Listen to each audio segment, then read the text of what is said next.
നമസ്കാരം. പൊളിച്ചെഴുത്തിലേക്ക് സ്വാഗതം.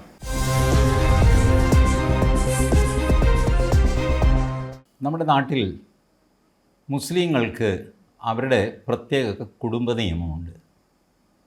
അത് വിട്ടുതരാൻ അവർ പൊതുവെ വിസമ്മതിക്കുന്നു, ബഹളം വയ്ക്കുന്നു. ഏകീകൃത സിവിൽ കോഡ് പാടില്ല എന്ന് പറയുന്നു. ഏകീകൃത സിവിൽ കോഡ് എന്ന് വെച്ചാൽ ഏകീകൃത കുടുംബ നിയമം എന്നാണ്. കുടുംബങ്ങളുടെ നിയമമുണ്ടല്ലോ, അതായത് സ്വത്തവകാശം, ദത്തെടുക്കാനുള്ള അവകാശം, പിന്നെ വിവാഹമോചനം, ഈ 4 കാര്യങ്ങൾ. ഇത് എല്ലാവർക്കും യൂണിഫോമായിട്ട് മതമോ ജാതിയോ ഒക്കെ നോക്കാതെ യൂണിഫോമാക്കുക. അതാണ് യൂണിഫോം സിവിൽ കോഡ്. അത് പലരും ധരിച്ചിരിക്കുന്ന പോലെ നിസ്കരിക്കാൻ പറ്റില്ല, അമ്പലത്തിൽ പോകാൻ പറ്റില്ല, പള്ളിയിൽ പോകാൻ പറ്റില്ല, അതൊന്നുമല്ല. അതിലൊന്നും സർക്കാർ കൈകടത്താനും പോകുന്നില്ല. എന്തുമായിക്കോട്ടെ, ഈ മുസ്ലിങ്ങളുടെ പ്രത്യേക അവകാശത്തിൽപ്പെട്ടതാണ് 4 കല്യാണം വരെ കഴിക്കാം എന്നുള്ളത്. ഈ 4 കല്യാണം കഴിക്കുന്ന മുസ്ലിങ്ങളുടെ എണ്ണം വളരെ കുറവാണ് കേട്ടോ. പ്രത്യേകിച്ച് കേരളത്തിൽ വളരെ കുറവാണ്. പക്ഷേ അതിൻ്റെ പെർമിഷൻ അവർക്ക് വേണം. ആ പെർമിഷൻ വിട്ടുതരാൻ അവർ തയ്യാറല്ല. മനസ്സിലായി? അവർ കഴിക്കുന്നൊന്നുമില്ല. എന്നാൽ പിന്നെ അതങ്ങ് നിരോധിച്ചോട്ടെ, അത് പറ്റില്ല. കഴിക്കാനുള്ള അവകാശം എനിക്കെപ്പോഴും ഉണ്ടായിരിക്കണം. അതായത് 10, 60, 65 വയസ്സായി കഴിയുമ്പോൾ ഒരു 18 വയസ്സുകാരിയെ കല്യാണം കഴിക്കണമെന്ന് തോന്നിയാൽ അത് ചെയ്യാൻ എനിക്ക് സ്വാതന്ത്ര്യം ഉണ്ടായിരിക്കണം. ഞാൻ ചിലപ്പോൾ ആ സ്വാതന്ത്ര്യം ഉപയോഗിച്ചില്ല എന്നിരിക്കും, അതെൻ്റെ കാര്യം. ഇതാണ് മുസ്ലിങ്ങളുടെ ഇപ്പോഴത്തെ നിലപാട്. അതുകൊണ്ട് 4 കല്യാണം എന്ന് പറയുന്നത് മുസ്ലിം സമുദായത്തിൽ മെല്ലെ അപ്രത്യക്ഷമായിക്കൊണ്ടിരിക്കുന്ന ഒരു ഏർപ്പാടാണെങ്കിലും അത് വിട്ടുകൊടുക്കാൻ അവർ തയ്യാറല്ല. അത് ശരി, ഇപ്പോൾ തയ്യാറല്ല. ഹിന്ദുക്കൾ അങ്ങനെയായിരുന്നല്ലോ. ഹിന്ദുക്കൾ ഒരു തലമുറ 2 തലമുറ പുറകോട്ട് പോയി കഴിഞ്ഞാൽ അവരും 3ഉം 4ഉം ഒക്കെ കല്യാണം കഴിക്കുമായിരുന്നു, ഇല്ലേ? ഹിന്ദു മാരേജസ് ആക്ട് വന്നു കഴിഞ്ഞപ്പോൾ 2ാമത്തെ കല്യാണം അത് നിയമവിരുദ്ധമാക്കി. അതിന് ശിക്ഷയുണ്ട്. ഒരു ഭാര്യ ഉള്ളപ്പോൾ അല്ലെങ്കിൽ ആ ഭാര്യയെ ഉപേക്ഷിക്കാതെ 2ാമതൊരു ഭാര്യയെ കല്യാണം കഴിക്കുക എന്ന് പറഞ്ഞാൽ ക്രിമിനൽ കുറ്റമാണ്. ഹിന്ദു, ക്രിസ്ത്യൻ, സിഖ്, ബൗദ്ധ, ജൈന വിഭാഗങ്ങൾക്കൊക്കെ അത് കുറ്റകൃത്യമാണ്. അത് കുറ്റകൃത്യമല്ലാതെ നിലനിർത്തിയിരിക്കുന്നത് ഇസ്ലാമിൽ മാത്രമാണ്. ഇസ്ലാമിന് ഇതുകൊണ്ട് വരുന്ന ദുരിതം ഭീകരമാണ് കേട്ടോ, ഭീകരമാണ്. അതായത് നമ്മളുടെ മുലായം സിംഗ് യാദവ് ഭരിക്കുമ്പോൾ ഉത്തർപ്രദേശിൽ അസം ഖാൻ ആയിരുന്നു വിദ്യാഭ്യാസ മന്ത്രി. അസം ഖാൻ തീവ്ര മുസ്ലിമാണ്. ഇവിടുത്തെ മുസ്ലിം നമ്മൾ ഈ കാണുന്ന പാണക്കാട് തങ്ങളോ അതോ ഇതൊന്നും അല്ല മുസ്ലിം എന്താണെന്ന് അറിയണമെങ്കിൽ അസം ഖാനെ കാണണം. ഒവൈസിയേക്കാൾ ഒരു സ്റ്റെപ്പ് മുമ്പിൽ നിൽക്കുന്ന നിഷ്ഠാവാനായ ഒരു മുസ്ലിമാണ്. മുസ്ലിം കോസിന് വേണ്ടി അടിപിടി അക്രമവും കാണിക്കാൻ മടിയില്ലാത്ത മനുഷ്യനാണ് അസം ഖാൻ. ഈ അസം ഖാൻ വിദ്യാഭ്യാസ മന്ത്രിയായിരിക്കുന്നു ഉത്തർപ്രദേശിൽ വർഷങ്ങൾക്ക് മുമ്പ്. ഇദ്ദേഹം ഉത്തർപ്രദേശ് എഡ്യൂക്കേഷൻ ഡിപ്പാർട്ട്മെൻറ്റിൽ ഒരു സർക്കുലർ ഇറക്കി. അതായത് മുസ്ലിങ്ങളായിട്ടുള്ള അധ്യാപകന്മാർ അവർ 2ാമത് കല്യാണം കഴിക്കണമെങ്കിൽ സർക്കാരിൻ്റെ പെർമിഷൻ വാങ്ങണം. ഇതാണ്. ആദ്യത്തെ കല്യാണത്തിന് പെർമിഷൻ വേണ്ട. 2 മുതൽ പിന്നീട് അങ്ങോട്ടുള്ളത് എല്ലാം സർക്കാരിൻ്റെ പെർമിഷനോടുകൂടി വേണം ചെയ്യാൻ. അല്ലേ ഈ സർക്കുലർ കൊണ്ടുവന്നിരിക്കുന്നത് 1ാം തരം മുസ്ലിമായ അസം ഖാൻ. മറ്റ് മുസ്ലിങ്ങളൊക്കെ ചൂടായി പോക്കൃത്തരം കാണിക്കുന്നോടാ, നീ മന്ത്രിയായി കഴിഞ്ഞപ്പോൾ നീ തന്നെ നമ്മുടെ ദീനിനിട്ട് പാര വയ്ക്കുന്നു, മഹാഭാവി എന്നൊക്കെ പറഞ്ഞ് ആകെ ബഹളമായി കച്ചറയായി. ഹൈക്കോടതിയിൽ പോയി. ഹൈക്കോടതി പറഞ്ഞു ഇതിൽ യാതൊരു തെറ്റുമില്ല, പെർമിഷൻ എടുക്കാനല്ലേ പറഞ്ഞിട്ടുള്ളൂ, പെർമിഷൻ നിഷേധിച്ചിട്ടൊന്നുമില്ലല്ലോ. അപ്പോൾ അസം ഖാൻ എന്ത് ചെയ്തു, പെർമിഷൻ എന്നുള്ള വാക്ക് വേണമെങ്കിൽ ഞാൻ മാറ്റിയേക്കാം, ഇൻറ്റിമേഷൻ എന്നാക്കാം. അറിയിച്ചിരിക്കണം സർക്കാരിനെ ഞാൻ 2ാമത് കല്യാണം കഴിക്കുന്നു. അത് പറ്റില്ല, അറിയിക്കാൻ പോലും പറ്റില്ല എന്നൊക്കെ പറഞ്ഞിട്ട് സുപ്രീം കോടതിയിൽ പോയി. സുപ്രീം കോടതി അതിലൊരു വിധി കൊടുത്തു. ഫെയ്ത്ത് ആൻഡ് പ്രാക്ടീസ് എന്നായിരുന്നു അതിൻ്റെ പ്രധാനപ്പെട്ട കണ്ടൻറ്റ്. ആ വിധിയിൽ സുപ്രീം കോടതി പറഞ്ഞു അസം ഖാൻ്റെ ഭാഗത്തൊരു ന്യായമുണ്ട്. കാരണം അസം ഖാൻ സുപ്രീം കോടതിയിൽ ബോധിപ്പിച്ചത് 11 കോടി രൂപ ഒരാണ്ടിൽ കേസുകൾക്കായിട്ട് വിദ്യാഭ്യാസ വകുപ്പിന് ചിലവാകുന്നു. എന്ത് കേസ്? മരിച്ചുപോയ അധ്യാപകൻ്റെ പെൻഷന് വേണ്ടിയിട്ടുള്ള കേസ്. മരിച്ചുപോയ അധ്യാപകൻ മരിച്ചുപോയി. ഇദ്ദേഹത്തിൻ്റെ ഭാര്യയാണെന്ന് പറഞ്ഞുകൊണ്ട് 10ഉം 15ഉം പേര് ഹാജരാകുന്നു. എനിക്ക് തരണം പെൻഷൻ, എനിക്ക് തരണം, ഭർത്താവ് എൻ്റെ ഭർത്താവായിരുന്നു എന്നൊക്കെ പറഞ്ഞ് ഇതൊക്കെ ഏതെങ്കിലും പള്ളി കമ്മിറ്റിയുടെ അവരുടെയൊക്കെ സർട്ടിഫിക്കറ്റ് കൊണ്ട് കയ്യിൽ എന്ത് ചെയ്യും? 4 ഭാര്യമാർ പെർമിറ്റഡാണ് മുസ്ലിമിന്, 4ൽ കൂടുതൽ വന്നിരിക്കുന്നു, എന്ത് ചെയ്യും? 4 ഭാര്യമാരാണെങ്കിൽ 4 പേർക്ക് 4-1 വീതിച്ച് പെൻഷൻ കൊടുത്തിട്ട് കേസ് തീർക്കാം. ഇതങ്ങനെയല്ല, 4ൽ കൂടുതലുണ്ട്. ഇതിലെ യഥാർത്ഥ ഭാര്യ ഏതാണെന്ന് എങ്ങനെ അറിയും? അപ്പോൾ ഈ കേസുകൾ മുനിസിപ്പൽ കോടതിയിൽ തുടങ്ങി സുപ്രീം കോടതി വരെ ആയിട്ട് ഇങ്ങനെ കിടന്ന് കളിക്കുന്നു. അതിനു വേണ്ടിയിട്ട് 11 കോടി രൂപ ഒരാണ്ടിൽ വക്കീലന്മാർക്ക് കൊടുത്ത് മുടിഞ്ഞ് മുണ്ടക്കോല് തല്ലുന്നു വിദ്യാഭ്യാസ വകുപ്പ്. അതുകൊണ്ടാണ് ഞാൻ പറഞ്ഞത്, സർക്കാരിനെ അറിയിക്കുക, 2ാമത്തെ കല്യാണം മുതൽ അറിയിക്കുക. ഇത് ഞാൻ 2ാം കല്യാണം കഴിക്കാൻ പോകുന്നു. ആരെയാണ്? നബീസ. അപ്പോൾ ഇദ്ദേഹത്തിൻ്റെ 2ാം ഭാര്യയുടെ പേര് നബീസ. അഡ്രസ്സൊക്കെ എഴുതി വെച്ചു. 3ാമത്തെ കല്യാണം ഉമ്മു കുൽസു, അവരുടെ പേര് അഡ്രസ്സൊക്കെ എഴുതി വെച്ചു. 4ാമത്തത് വേറൊരു നഫീസത്ത് ബീവി, അവരുടെ പേര് ഒക്കെ എഴുതി വെച്ചു. കഴിഞ്ഞു. ഇനിയുള്ളതൊക്കെ ഇല്ലീഗലാണ്. അതിൻ്റെ പിന്നാലെ വിദ്യാഭ്യാസ വകുപ്പിന് പോകാൻ പറ്റില്ല. അതെന്താണെന്ന് വെച്ചാൽ അയാൾക്ക് സംഭവിക്കട്ടെ. ഈ കാര്യത്തിൽ ഈ 4ൽ വെച്ച് ഞങ്ങൾ റെസ്ട്രിക്റ്റ് ചെയ്യും പെൻഷൻ. ഇപ്പോൾ ഇയാൾ മരിച്ചു കഴിഞ്ഞാൽ ഇയാളുടെ പെൻഷൻ അവകാശികൾ ആരാന്ന് ചോദിച്ചാൽ എഴുതി വെച്ചിട്ടുണ്ട് ഈ 4 പേരാണ്. ബാക്കിയുള്ള ഒരുപക്ഷേ ഈ 4 പേരുടെ കല്യാണത്തിന് റെക്കോർഡ് ഉണ്ടാവില്ല, ബാക്കിയുള്ളവർക്കായിരിക്കും റെക്കോർഡ്. പക്ഷേ ഞങ്ങൾ ഇയാൾ പറഞ്ഞ പേരിലായിരിക്കും ഇത് ചെയ്യുന്നത്. ഇപ്പം നമ്മൾ ബാങ്കിൽ നോക്കും, നമ്മൾ ഇത് വയ്ക്കുമല്ലോ, നോമിനിയെ വയ്ക്കും. നമ്മുടെ നോമിനി ആരാണെന്ന് നമുക്ക് തീരുമാനിക്കാം. അയാൾ അവകാശിയൊന്നും ആയിരിക്കില്ല, നിയമപരമായിട്ട് അയാൾ അവകാശി ആവണമൊന്നുമില്ല. നോമിനി, കാരണം നമ്മൾ മരിച്ചാൽ ഈ തുക, ഈ അക്കൗണ്ടിലെ തുക ആർക്കാണോ പോകേണ്ടത്, XYZ അയാളുടെ പേരെഴുതി വെച്ചാൽ ആ കാശ് ബാങ്ക് അയാൾക്കേ കൊടുക്കുകയുള്ളൂ. അയാൾ നിങ്ങളുടെ മകനാണോ മകളാണോ അനന്തരവനാണോ വഴിപോക്കനാണോ ഇതൊന്നും ബാങ്കിന് അറിയണ്ട. നിങ്ങൾ എഴുതി കൊടുത്തു, അയാൾക്ക് കാശ് കൊടുത്തു. ഇതുപോലെ വിദ്യാഭ്യാസ വകുപ്പിൽ ഈ 4 പേർക്കായിട്ട് പെൻഷൻ വീതിക്കും. ബാക്കിയുള്ളവരുടെ ക്ലെയിം അത് ജെനുവിനായിരിക്കാം, അവർ വർഷങ്ങളോളം ഇയാളുടെ കൂടെ കഴിഞ്ഞവരായിരിക്കാം, ഇയാൾക്ക് അവരിൽ മക്കളുണ്ടാവാം, എന്തുകൊണ്ടാകും. വിദ്യാഭ്യാസ വകുപ്പിന് അതൊന്നും അറിയേണ്ട. ഇയാൾ എഴുതി കൊടുത്ത് ഈ 4 പേർക്കായിട്ട് പെൻഷൻ വീതിച്ചിട്ട് കേസ് തീർക്കും. ഇതൊരു ന്യായമായ കാര്യമല്ലേ? അല്ലാതെ ഇവരുടെയൊക്കെ കല്യാണം യഥാർത്ഥമാണോ എന്ന് അന്വേഷിക്കാനായിട്ട് വിദ്യാഭ്യാസ വകുപ്പ് ഇറങ്ങി പുറപ്പെട്ടാൽ അവിടെ ചെന്ന് നിൽക്കുന്നത്. എത്ര അധ്യാപകരുണ്ട്? 26 കോടിയാണ് ഉത്തർപ്രദേശിലെ ജനസംഖ്യ. അപ്പോൾ അവിടുത്തെ സ്കൂളുകളുടെ അധ്യാപകരുടെയൊക്കെ എണ്ണം അറിയാമല്ലോ. ഇതിൻ്റെ ഒന്നും പിന്നാലെ നടക്കാൻ കഴിയില്ല എന്നാണ് വലിയ ഇസ്ലാമായ അസം ഖാൻ കോടതിയിൽ വാദിച്ചത്.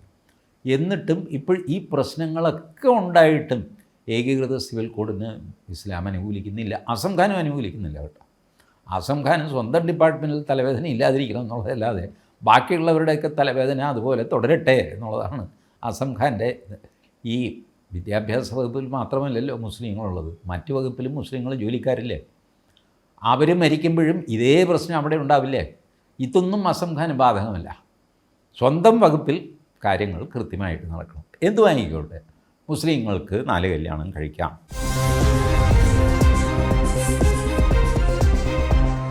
ഈ പ്രശ്നത്തിൽ ഒരു ദുർഘടം പിടിച്ചൊരു കേസ് കേരള ഹൈക്കോടതിയിൽ വന്നു. ഹൈക്കോടതി അതിലൊരു ജഡ്ജ്മെൻ്റ് എഴുതി. കഴിഞ്ഞ 2025 ജാനുവരി 15 ഡോക്ടർ ജസ്റ്റിസ് കൗസർ എടപ്പകത്ത്, അദ്ദേഹവും മുസ്ലിമാണ്, അദ്ദേഹം എഴുതിയ ജഡ്ജ്മെൻറ്റാണ്. ഈ ജഡ്ജ്മെൻറ്റിന് പ്രാധാന്യം വരുന്നത് ഇതിൽ അടങ്ങിയിട്ടുള്ള ഇഷ്യൂസ് ആണ്. ഈ കേസുമായിട്ട് വന്നത് ഹസീന, 38 വയസ്സുള്ള ഹസീന എന്ന സ്ത്രീ, 19 വയസ്സുള്ള അവരുടെ മകൻ മുഹമ്മദ് സഹൽ, 15 വയസ്സുള്ള അടുത്ത മകൻ മുഹമ്മദ് സഫൽ. അപ്പോൾ സഹലും സഫലും അവരുടെ അമ്മ ഹസീനയുമാണ് പരാതിക്കാർ. എതിർകക്ഷി ആരാ? സുഹൈബ്, 40 വയസ്സുള്ള സുഹൈബ് എന്ന ആളാണ്. ഇവരുടെ കേസ് എന്താണെന്ന് ചോദിച്ചാൽ, ഇവർ ഭർത്താവിൽ നിന്ന് അകന്ന് താമസിക്കുന്നു. വിവാഹമോചനം, തലാക്ക് നടന്നിട്ടില്ല, ഭർത്താവിൽ നിന്ന് അകന്ന് താമസിക്കുന്നു. അതിന് കാരണം എന്താ? ഭർത്താവ് വേറൊരു സ്ത്രീയെ കൂടെ കല്യാണം കഴിച്ചിരിക്കുന്നു. അതുകൊണ്ട് ഇവർ വീട് വിട്ടിറങ്ങി വേറെ പോയി താമസിക്കുന്നു. എന്നിട്ട് എനിക്ക് ചെലവിന് തരണം എന്ന് പറഞ്ഞ് കേസ് കൊടുത്തു കുടുംബക്കോടതിയിൽ. സുഹൈബ് പറഞ്ഞു, എനിക്കിങ്ങനെ ഈ 2 പേർക്കും അവരുടെ മക്കൾക്കൊന്നും ചെലവിന് കൊടുക്കാൻ എൻ്റെ കാശില്ല, എൻ്റെ കൂടെ താമസിക്കുന്ന ഒരു ഭാര്യയുണ്ട്, അവളുടെ കാര്യം ഞാൻ നോക്കിക്കോളാം, ഇവളുടെ കാര്യം എന്താണെന്ന് വെച്ചാൽ ആരാന്ന് വെച്ചാൽ ചെയ്യട്ടെ, ഇവളെൻ്റെ കൂടെ താമസവുമില്ല, എൻ്റെ ഭാര്യയാണെങ്കിൽ എൻ്റെ കൂടെ താമസിക്കണ്ടേ. ഇങ്ങനെയൊക്കെ പറഞ്ഞ് സുഹൈബ് ഉടക്കി. പക്ഷേ ഫൈനലി കീഴ്ക്കോടതി പറഞ്ഞു, ഒരു കാര്യം ചെയ്യും, കുറച്ച് കാശ് ഇവർക്ക് കൊടുക്കണം. അതായത് മന്ത്ലി മെയിൻ്റനൻസ് ആയിട്ട് ഒരു 4000 രൂപ അമ്മയ്ക്കും 1500 രൂപ വീതം 2 മക്കൾക്കും കൊടുക്കാൻ കുടുംബ കോടതി വിധിയായി. അപ്പോൾ 4000-ഉം പിന്നെ 3000-ഉം 1500-ഉം കൂടി 3000. അപ്പോൾ 7000 രൂപ മാസം അവർക്ക് കൊടുക്കപ്പാ എന്ന് പറഞ്ഞിട്ട് കുടുംബ കോടതി വിധിച്ചു. ആ വിധി ശരിയല്ല, അത് പോരാ എന്ന് പറഞ്ഞിട്ടാണ് അമ്മയും മക്കളും കൂടെ ഹൈക്കോടതിയിൽ വന്നത്. ഹൈക്കോടതി പറഞ്ഞു, the marital relationship and paternity are not in dispute. ഇവർ തമ്മിൽ വിവാഹം കഴിച്ചിരുന്നു എന്നും സുഹൈബിൻ്റെ മക്കൾ തന്നെയാണ് ഇവരെന്നും 2 കൂട്ടരും സമ്മതിക്കുന്നു. അതിലൊന്നും ആർക്കും തർക്കമില്ല.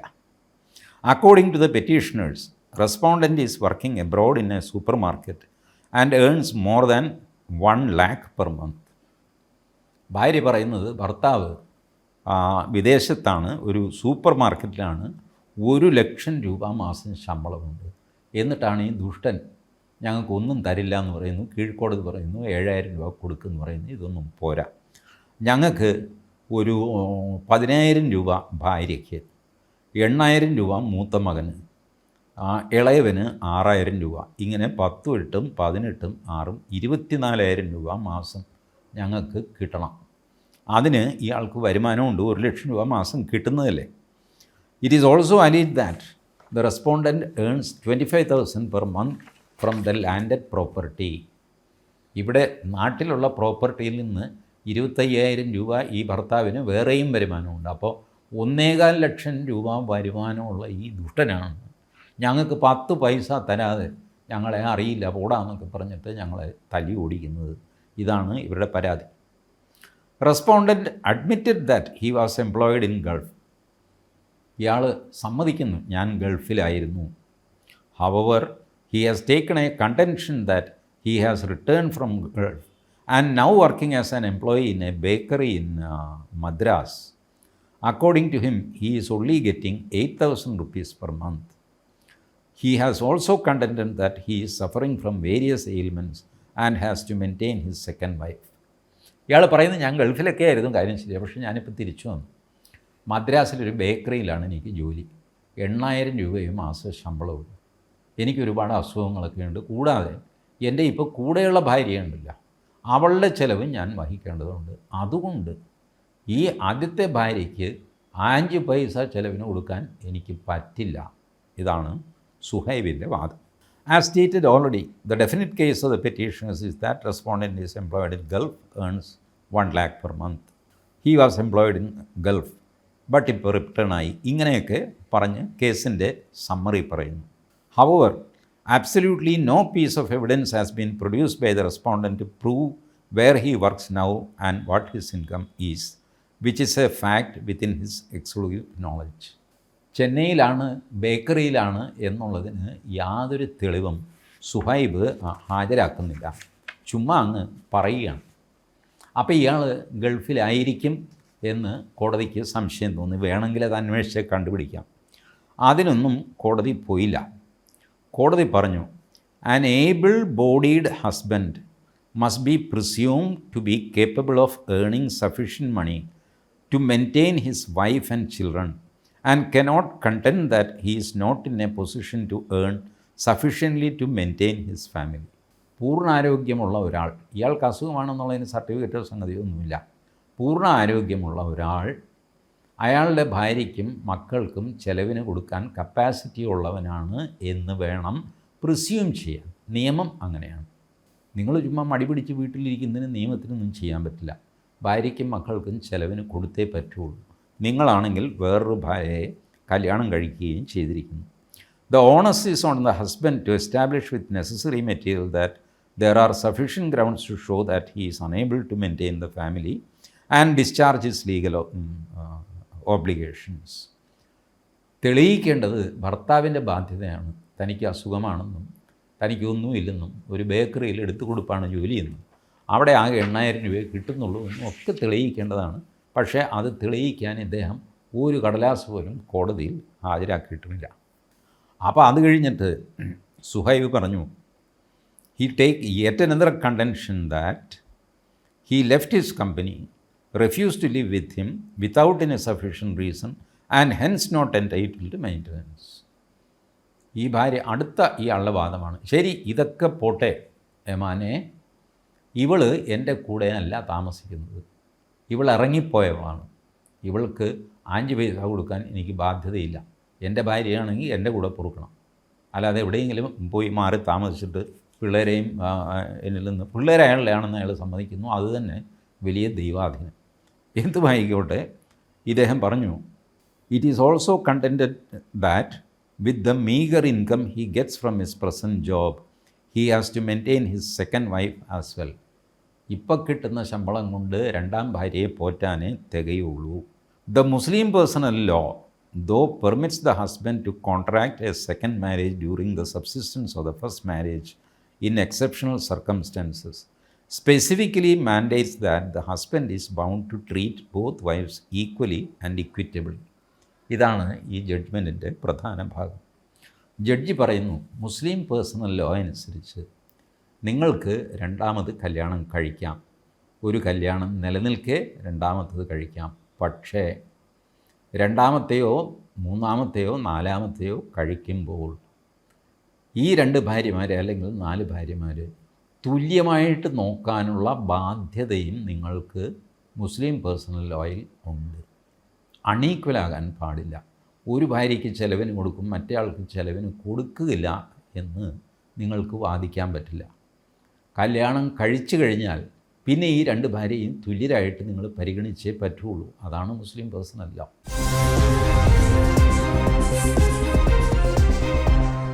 മുസ്ലിങ്ങൾക്ക് 4 കല്യാണം കഴിക്കാം, 4 കല്യാണം കഴിക്കാം എന്നൊക്കെ മുസ്ലിങ്ങൾ പറയുമെങ്കിലും സംഭവം അല്പം പെശകാണ് കേട്ടോ. 4 പേരെ കല്യാണം കഴിച്ചാൽ അവർ ചോദിക്കുന്ന പോലെ അവരെ പരിപാലിക്കേണ്ടി വരും. 4 പേരെയും ഒരേപോലെ തൃപ്തിപ്പെടുത്തി സാമ്പത്തികമായിട്ടും പിള്ളേരുടെ പഠിത്തം മറ്റതും 110 ഈ കല്യാണം കഴിക്കുമ്പോൾ എല്ലാവർക്കും വലിയ ഉത്സാഹമാണ്. ഈ കഴിച്ചു കഴിഞ്ഞുള്ള ചുമതലകളുണ്ടല്ലോ, അത് നിർവഹിക്കാൻ നേരത്താണ് പതുക്കെ പ്രശ്നങ്ങൾ തലപൊക്കുന്നത്. നമുക്കറിയാമല്ലോ, ഒരു കല്യാണം കഴിച്ചത് അതുകൊണ്ട് നടക്കാൻ തന്നെ ആൾക്കാർ പെടുന്ന പാട് ഭയങ്കര. അപ്പോഴാണ് ഈ 4, ഇയാൾക്ക് 2 ഉള്ളൂ. അപ്പോൾ 4ഉള്ളവൻ്റെ ഗതികേട് ആലോചിച്ച് നോക്കി. 2 കല്യാണം കഴിക്കാൻ പെർമിഷനുണ്ട്. ബട്ട് കോടതി പറഞ്ഞു, മുസ്ലിം പേഴ്സണൽ ലോയിൽ specifically mandates that the husband is bound to treat both wives equally and equitably. A Muslim wife who resides separately from her husband on his contracting a second marriage is not disentitled from claiming her statutory right of maintenance. ഇതുമുണ്ട്. രണ്ടാമത് കല്യാണം കഴിച്ചതിൽ ക്ഷുഭിതയായിട്ട് ആദ്യത്തെ ഭാര്യ ഇറങ്ങിപ്പോയി വേറെ താമസിക്കുന്നു എന്ന് വിചാരിച്ചിട്ട് അവരുടെ ഒരവകാശവും നിഷേധിക്കാൻ ഭർത്താവിന് അധികാരമില്ല. മനസ്സിലാവുന്നുണ്ടോ ഇതിൻ്റെ കോംപ്ലിക്കേഷൻ? ഈ 4 കല്യാണം കഴിക്കാൻ മുട്ടി നിൽക്കുന്ന മുസ്ലിങ്ങളോടാണ് ഞാൻ ഈ പറയുന്നത്.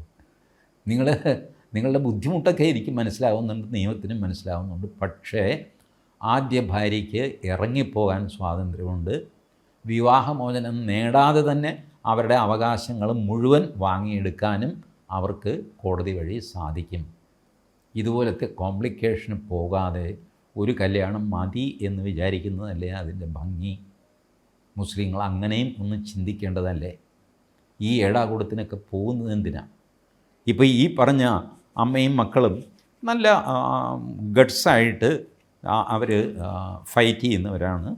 ഈ കാര്യം, ഈ സെക്കൻഡ് മാരേജ് കഴിഞ്ഞ സ്ത്രീക്ക് മാറി താമസിക്കാമെന്നും മാറി താമസിച്ചു എന്നുള്ള കാരണം കൊണ്ട് അവരുടെ ഒരവകാശവും ഇല്ലാതാവുന്നില്ല എന്നും 1957 തന്നെ സുപ്രീം കോടതി വിധിച്ചിട്ടുള്ളതാണ്. ആ 57 ജഡ്ജ്മെൻറ്റ് ഡോക്ടർ കൗസർ എടപ്പകത്ത് തപ്പിയെടുത്ത് അത് വെച്ചിട്ട് ഇവർക്ക് നീതി കൊടുക്കണം എന്ന് ആവശ്യപ്പെടുന്നു. The fact that the husband has a second wife and is liable to maintain her cannot be a factor in denying maintenance to the first wife or reducing the quantum of maintenance she is entitled to. രണ്ടാം ഭാര്യയെ പോറ്റാനുണ്ട് എന്നുള്ള കാരണം കൊണ്ട് ആദ്യ ഭാര്യയുടെ അവകാശം ഇല്ലാതാകുന്നില്ല. അവരുടെ maintenance തുക കുറയ്ക്കാനും പറ്റില്ല. ഇത് എനിക്കിപ്പോൾ 2 പേരുണ്ട്, അതുകൊണ്ട് ഇയാൾക്ക് കൊടുക്കുന്നത് ഞാൻ ഇച്ചിരി കുറയ്ക്കാൻ പോവാണ്, പറ്റില്ല. അയാൾക്ക് കൊടുക്കാനുള്ളത് അയാൾക്ക് കൊടുക്കുക തന്നെ വേണം. രണ്ടാമത്തെ കല്യാണം കഴിച്ച് അത് നിങ്ങളുടെ തലവേദന. അതിന് കോടതിക്കോ ആദ്യ ഭാര്യയ്ക്കോ ഒന്നും ചെയ്യാൻ സാധ്യമല്ല. Considering the entire facts and circumstances of the case, the means of the respondent and the requirement of the petitioner, I am of the view that monthly maintenance granted by the family court is too low. Family കോടതി കൊടുത്ത maintenance തീരെ കുറഞ്ഞുപോയി ഈ കേസിൽ. അതിനാൽ the monthly maintenance granted by family court is enhanced to 8,000 രൂപ ഈ ആദ്യ ഭാര്യയ്ക്ക്, അവരുടെ മക്കൾക്ക് 3,000 രൂപ വെച്ച്, അങ്ങനെ 8 6 14,000 രൂപ. 24,000 രൂപയാണ് ഭാര്യ ചോദിച്ചത്. 14,000 രൂപ വെച്ച് മാസം തോറും കൊടുക്കണമെന്ന് ഡോക്ടർ കൗസർ എടപ്പകത്ത് വിധിച്ചു. ഈ വിധി കഴിഞ്ഞ ജാനുവരി 15-ലെയാണ്. ഇത് മിനിമം കേരളത്തിലെ മുസ്ലിങ്ങളെങ്കിലും വായിച്ച് പഠിക്കേണ്ട ഒരു വിധിയാണ്. ഒരു മുസ്ലിം ജഡ്ജ് ഡോക്ടർ ജസ്റ്റിസ് കൗസർ എടപ്പകത്താണ്. അദ്ദേഹത്തെ മുസ്ലിങ്ങൾ സംശയിക്കേണ്ട കാര്യമില്ല. അദ്ദേഹമാണ് ഈ രണ്ടാം ഭാര്യ എന്ന് പറയുന്ന അപകടത്തിൻ്റെ പിന്നാലെ ഈ അനാലിസിസുമായിട്ട് 1957 സുപ്രീം കോടതി ജഡ്ജ്മെൻറ്റ് വെച്ച് ഈ വിധി പുറപ്പെടുവിച്ചിരിക്കുന്നത്. കാരണം ഇത് ജഡ്ജിമാർക്കും വലിയൊരു തലവേദനയാണ്. അസം ഖാനും മാത്രമല്ല തലവേദന, അതിലും വലിയ തലവേദനയാണ് ഹൈക്കോടതി ജഡ്ജിമാർക്ക്. ഇതൊരു ലാൻഡ്മാർക്ക് കേസ് നമുക്ക് പറയാം. ഒരു എക്സാമ്പിളായിട്ട് ഇതെടുക്കാം. ഇതുപോലത്തെ എത്ര കേസുകൾ കോടതിയിലുണ്ടെന്നാണ് വിചാരം. വിവാഹമോചന കേസുകൾ കൊണ്ട് പലപ്പോഴും കോടതിക്ക് ശ്വാസം മുട്ടും. നിങ്ങൾ കേരള ഹൈക്കോടതിയുടെ അകത്ത് കയറി നോക്കുക. ആ വരാന്തയിൽ ഉച്ച നേരത്ത് പിള്ളേർ 3-4 പിള്ളേരൊക്കെ ആയിരിക്കും ഓടിക്കളിക്കുന്നുണ്ടാവും. ഇതൊക്കെ ഈ വിവാഹമോചന കേസിലെ കുട്ടികളാണ്. അവർക്കറിയില്ല അച്ഛനും അമ്മയും തമ്മിൽ കേസാണ്, അച്ഛൻ അമ്മയെ ഉപേക്ഷിച്ചു, അല്ലെങ്കിൽ അമ്മയ്ക്ക് മെയിൻ്റനൻസ് കിട്ടിയില്ല, ഇതൊക്കെയാണ് കേസ്. അവർക്കറിയില്ല. അവർ നോക്കുമ്പോൾ മാർബിളിട്ട വലിയ നീളമുള്ള വരാന്ത, അതിലോടാൻ ഒരു പ്രത്യേക സുഖമാണല്ലോ. അങ്ങോട്ടോടും പിന്നെ തിരിച്ച് ഇങ്ങോട്ടോടും, അങ്ങോട്ടോടും ഇങ്ങോട്ടും, ഇങ്ങനെ ഓടിക്കളിക്കുന്നത് ഞാൻ കണ്ടിട്ടുണ്ട്. ആരാ ഈ പിള്ളേരെ നോക്കുമ്പോഴാണ് ഇവരുടെ അച്ഛനും അമ്മയും വേർപെട്ടിരിക്കുന്നു, കേസ് നടക്കുന്നു. അതിൽ അമ്മയോട് കുട്ടികളെയും കൊണ്ട് ഹാജരാവാൻ കോടതി പറഞ്ഞിരിക്കുന്നു. കേസ് ഉച്ച കഴിഞ്ഞ് 3 മണിക്ക് വിളിക്കും. അതുവരെ പിള്ളേരെന്ത് ചെയ്യും? ഈ വരാന്തയിൽ കളിക്കും. അവർക്കിതൊന്നും അറിയില്ല, എന്താ സംഭവിക്കുന്നതെന്നറിയില്ല. ബട്ട് ജഡ്ജിമാർ ചേംബറിൽ വിളിച്ചിട്ട് കുട്ടികളോട് സ്നേഹപൂർവ്വം സംസാരിക്കും. പലപ്പോഴും ഭർത്താവിനോടും ഭാര്യയോടും സംസാരിക്കും. ഇങ്ങനെയൊക്കെ ചെയ്യാതെ, പിള്ളേരില്ലേ നിങ്ങൾക്ക് 2 പിള്ളേർ, ഉത്തരവാദിത്വം വേണ്ടേ എന്നൊക്കെ പറയും. പല കേസുകളും അങ്ങനെ തീർന്നു പോകും. ബട്ട് ഇതുപോലെ ദുർഘടം പിടിച്ച കേസുകൾ, ഇത് മുസ്ലിം സമുദായം ഉണ്ടാക്കി വെച്ച വിലയ്ക്ക് വാങ്ങുന്ന ദുർഘടമാണ്. ഇതല്ലാതെ തന്നെ ദുർഘടങ്ങൾ ധാരാളം മുസ്ലിം സമുദായത്തിനുണ്ട്. അത് പോരെ, അതുകൂടാതെ അഡീഷണൽ കല്യാണം കഴിച്ചിട്ട് വഴിയേ പോകുന്ന ദുരിതം എടുത്ത് വീട്ടിൽ കൊണ്ടുവന്ന് വെച്ച് പിന്നെ അതിൻ്റെ പേരിൽ ഹൈക്കോടതിയും സുപ്രീം കോടതിയും ഒക്കെ ആയിട്ട് കളിക്കേണ്ട വല്ല കാര്യമുണ്ടോ? ഇതുകൊണ്ടാണ് ഈ സാധാരണ മനുഷ്യർ ഒന്ന് UCC യൂണിഫോം സിവിൽ കോഡ് എന്താണ് എന്ന് മനസ്സിലാക്കുന്നില്ല. അതെന്തോ ഇസ്ലാം വിരുദ്ധ കാര്യമാണ്. അങ്ങനെയല്ല, ഇസ്ലാമിന് അനുകൂലമായ ഒരു നിയമമാണ്.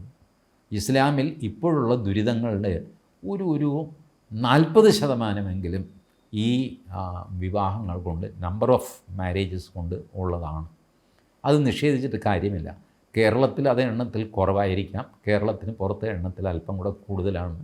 വിദ്യാഭ്യാസം കിട്ടിയ മുസ്ലിങ്ങളാരും തന്നെ 4 കല്യാണം കഴിക്കാനോ ഗുരുമാല പിടിക്കാനോ ഒന്നും പോകാറില്ല. കാര്യമൊക്കെ ശരി. ബട്ട് നിയമത്തിൽ വേണ്ട ഭേദഗതി കൊണ്ടുവന്ന് യൂണിഫോം സിവിൽ കോഡ് കൊണ്ടുവരേണ്ട സമയമായി എന്ന് നിങ്ങളെ ഓർമ്മിപ്പിക്കാനാണ് ഞാൻ ഈ ജഡ്ജ്മെൻറ്റ് ഉപയോഗിച്ചത്. ഇത് ഡോക്ടർ കൗസർ എടപ്പകത്തും പറയാതെ പറയുന്നു ഈ ജഡ്ജ്മെൻറ്റിലെ വിധിയിലൂടെ. പുതിയൊരു പൊളിച്ചെഴുത്തുമായി വീണ്ടും കാണാം. നമസ്കാരം.